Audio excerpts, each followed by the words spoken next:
Bonjour, bienvenue sur Je suis né 3 fois. Nous sommes avec le docteur Yves Requena qui va nous parler du Qigong. Qu'est-ce que c'est donc que le Qigong? Littéralement, étymologiquement parlant, Qi c'est l'énergie, une énergie vitale qui circule dans le corps, à travers notamment les méridiens et que les acupuncteurs influencent avec leurs aiguilles. Et Gong c'est s'entraîner, discipline, maîtriser. Donc littéralement, c'est la maîtrise du Qi qui circule dans les méridiens et dans le corps tout entier et qui entretient et qui assure la physiologie du corps. Alors plus ce Qi circule bien, et il est fort, solide et circule bien, plus la personne est en bonne santé. Comment fait-on pour avoir un Qi qui circule, qui est fort? Il y a des exercices spécifiques, comme par exemple des exercices statiques, que les Chinois appellent embrasser l'arbre. Et ça augmente le niveau des voltages dans le circuit. Et puis ensuite, par exemple, les positions statiques sont utilisées par les personnes qui pratiquent les arts martiaux. Et si à technique égale, il y en a un qui pratique le Qigong, l'autre non, c'est celui qui pratique le Qigong et l'emprisonnement célèbre qui gagne, parce qu'il a l'impulsion, la force. Pourtant, de l'extérieur, si je me souviens bien, le cliché nous dirait ce sont des personnes âgées dans un parc, ça pourrait paraître. Et là, tu nous parles quand même d'une puissance. Tout à fait, mais c'est pas parce qu'on est âgé qu'on ne va pas chercher à fortifier son énergie, d'autant plus que cette énergie en question dont nous parlons est en déclin avec l'âge. Donc plus on commence tôt, plus on conserve cette énergie-là. Et si on commence tard, on peut la restaurer pour une part. Et ensuite, Qigong, c'est non seulement le quantitatif, c'est-à-dire la puissance du Qi, et la qualité, c'est-à-dire en fait la fluidité des exercices et des mouvements qui fait circuler le Qi partout dans le corps. Il y a une grande beauté quand nous te voyons pratiquer. Quelque chose de très beau, en même temps très, très précis, en même temps très léger. C'est quelque chose qui fait partie de parler de la beauté. Ça te choque quand je parle comme ça? Non, merci, ça me fait plaisir, au contraire. Oui, le Qigong c'est beau, c'est élégant. Les Chinois disent qu'il faut que le geste soit rond et carré. C'est rond au sens de la fluidité et de la rondeur, et carré au sens d'une certaine fermeté. Et donc le mélange et l'harmonie du rond et carré, de la fluidité et de la fermeté, crée la beauté. Mais enfin l'esthétique du geste. Et en tant que jury d'examen, on regarde ça chez l'élève qui passe un examen, qui veut un diplôme, parce qu'après on regarde autre chose aussi, l'alignement, l'axe, la stabilité, etc. Mais on regarde encore une chose, c'est ce qu'on appelle le chêne, c'est-à-dire l'esprit.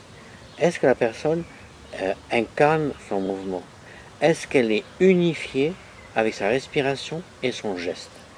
Et l'union de l'esprit avec la respiration et le geste, c'est le chêne qui se dégage à ce moment-là. C'est-à-dire la recherche de la perfection. La recherche, les Chinois disent Kung Fu, ça veut dire excellent, très bien. Voilà. Dans ce que j'entends dans notre société où finalement nous appelons assez vite, j'entends quelque chose qui vient aussi centrer, qui ramène dans ce que tu témoignes et ce que tu es en train de nous transmettre. Oui, tout à fait. Tout à fait, parce que la pratique, souvent les adeptes, les pratiquants de Qigong disent, ou les professeurs disent, c'est une méditation en mouvement. Et c'est vrai que s'asseoir et méditer, ça peut paraître rébarbatif, et quelquefois on perd la concentration parce que on va toucher l'ennui ou le sommeil.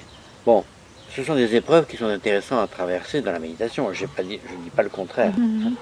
Mais le Qigong, c'est plus ludique, c'est-à-dire qu'on s'amuse à faire des mouvements, mais à les faire les plus jolis possibles et les plus justes possibles dans la technique et dans l'esthétique et dans la précision.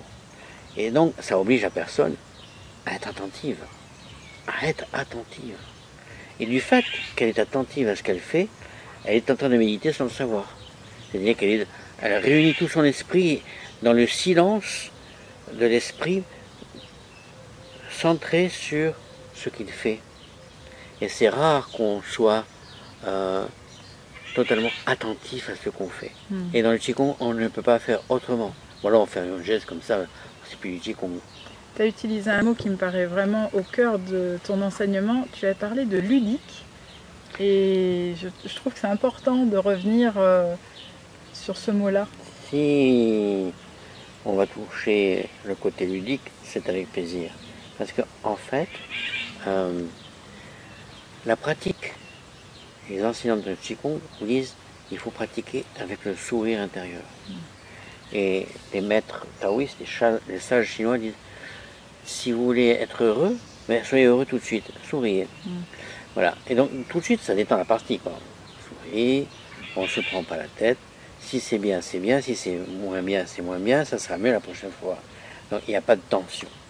Il n'y a aucune tension à s'imposer. Voilà. C'est ça qui devient déjà ludique. Alors on a le sourire, on n'a aucune tension à s'imposer, et on a une dégustation du mouvement que l'on exécute et du plaisir que ça procure, la circulation du Qi. Alors là, c'est carrément bonheur. Carrément bonheur. Je vous propose